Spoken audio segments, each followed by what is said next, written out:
Assalamualaikum warahmatullahi wabarakatuh. Kawan-kawan. Ini kekuasaan Tuhan lagi yang saya katakan kepada kawan-kawan. Teringat dulu ucapan Anies Baswedan. Kalau seandainya PSN itu tidak dibuat sesuai dengan prosedur, kira-kira begitulah, tidak mengandalkan keadilan yang setara, kemudian ada hal-hal tertentu, nanti saya kutipkan video sama kawan-kawan, itu rentan dititip kanan kiri.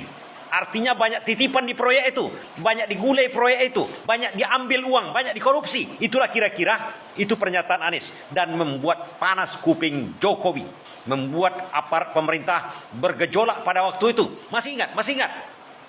Katanya ada titipan, rentan PSN itu kalau caranya tidak, saya kutipkanlah video sama kawan, rentan dititip kiri kanan. Itu maksudnya, ini membuat Jokowi panas dingin. Artinya di pemerintahan panas dingin, karena PSN itu sebagai kita ketahui sendiri saja, PSN itu adalah IKN itu PSN, di Rempang itu PSN, kereta cepat itu PSN. Nah, tapi kita kutip dulu.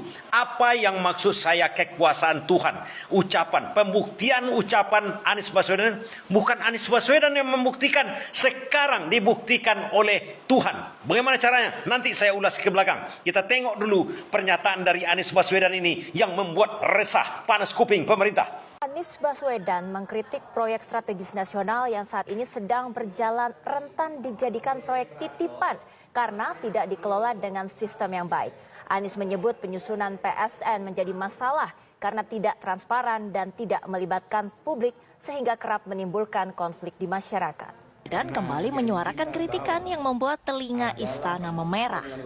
Anies menyoroti proyek strategis nasional pemerintah dalam pidatonya di rapat koordinasi nasional Rakornas pertama Partai Masyumi di Jakarta Sabtu lalu. Kebijakan-kebijakan yang tanpa governance yang benar dia muncul. Saya beri contoh.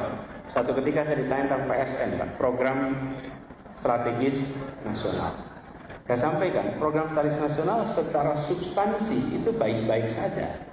Yang problem yang kita sering alami adalah bagaimana PSN itu disusun. Ketika PSN itu disusun dalam transparansi, dengan pelibatan publik dan pelibatan semua, lalu rujukannya apa? Rujukannya ada RPJP, Rencana Pembangunan Jangka Panjang. Turunannya Rencana Pembangunan Jangka Menengah. Turunannya kemudian program strategis nasional, merujuk ke sana. Tapi kalau itu tidak dikendalikan dengan baik, PSN ini kemudian menjadi titipan dari kanan kiri yang masuk tanpa kita ketahui bagaimana proses itu disusun. Itu pernyataan Anies yang membuat gerah pemerintah. Sampai-sampai Jokowi pun menanggapi. Tunjuk saja katanya, tunjuk saja. Ada yang lain mengatakan ini adalah hal yang fitnah, macam-macam lah. Mau dikadukan macam-macam Anies pada waktu itu kan. Masih ingat kawan-kawan.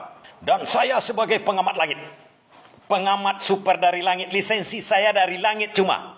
Dan rupanya Tuhan tidak tinggal diam kawan-kawan. Mungkin tidak menyadari. Anies Baswedan pun tidak menyadari karena tujuannya baik kepada semua rakyat Indonesia. Karena kita tahu PSN itu banyak yang jadi masalah. Di Rempang itu penduduknya sampai diusir dari kampung halamannya gara-gara PSN. Dipaksakan, diboldoser, dipiting. Kan itu yang kemarin terjadi. Masih ingat kawan-kawan, sampai Panglima mengatakan mau dipiting. Luhut mengatakan mau dibuldoser kalau yang menghalangi. Ini kata Anies Baswedan, kalau udah seperti itu rentan dititipi, rentan dikorupsi. Dan ini yang menjadi bukti, bukan siapa-siapa yang membuktikan, Tuhan melalui PPATK.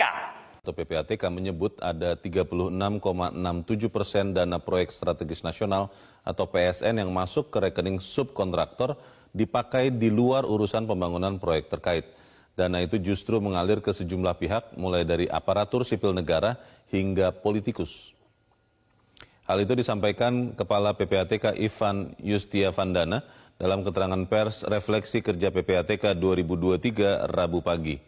Sepanjang tahun 2023, 36,67% dana untuk proyek strategis nasional digunakan untuk kepentingan pribadi menggunakan berbagai modus. Adapun modus yang dimaksud seperti penggunaan rekening pribadi untuk menampung dana pembelian aset properti, kendaraan hingga perhiasan, serta penggunaan safe deposit box hingga penggunaan valuta asing dalam upaya suap atau gratifikasi. Namun Ivan tidak merinci lebih jauh PSN mana yang lebih banyak bermasalah. 6,67% diduga digunakan untuk pembangunan yang tidak digunakan untuk pembangunan proyek tersebut. Artinya ini digunakan untuk kepentingan pribadi. Hasil pemeriksaan mendalam terhadap transaksi yang tidak terkait dengan pembangunan proyek teridentifikasi mengalir ke pihak-pihak yang memiliki profil sebagai aparatur sipil nasional, politikus, serta dilakukan pembelian aset dan investasi oleh para pelaku. Lihat apa yang terjadi. Bukan Anies yang membuktikan, Jokowi suruh tunjuk PSN yang mana ke Anies Baswedan. Tapi Tuhan menunjukkan, Ivan, ketua PPATK menunjukkan sama Jokowi. Ini yang bermasalah sekarang. 36% dananya. Itu luar biasa kawan-kawan. Artinya apa? Anies ini dibimbing oleh Tuhan untuk berkata-kata. Ini menurut saya. Jangan sampai terdengar oleh Anies Baswedan. Ya, nanti dia jadi bangga. Tidak, jangan disampaikan sama dia. Karena ini untuk kita-kita pendukung aja. Bahwa Anies Baswedan ini kalau kita dukung, karena dia dari Tuhan. Dia harus selalu berlindung dari Tuhan. Kemudian Tuhan yang membuktikan melalui PPATK. PPATK itu siapa? Itu pemerintah. Pemerintah juga di bawah lagi itu. Tapi dia menohok, nggak sadar sebenarnya. Tapi memang dukungan kepada Anies Baswedan secara saya katakan secara dari langit. Karena nggak mungkin kalau sampai ini terjadi, kalau sampai Jokowi marah, Ivan bakal dipecat juga. Tapi kebenaran itu tidak bisa disembunyikan. Tetapkah dukung Anies Baswedan untuk perubahan negeri ini. Terima kasih.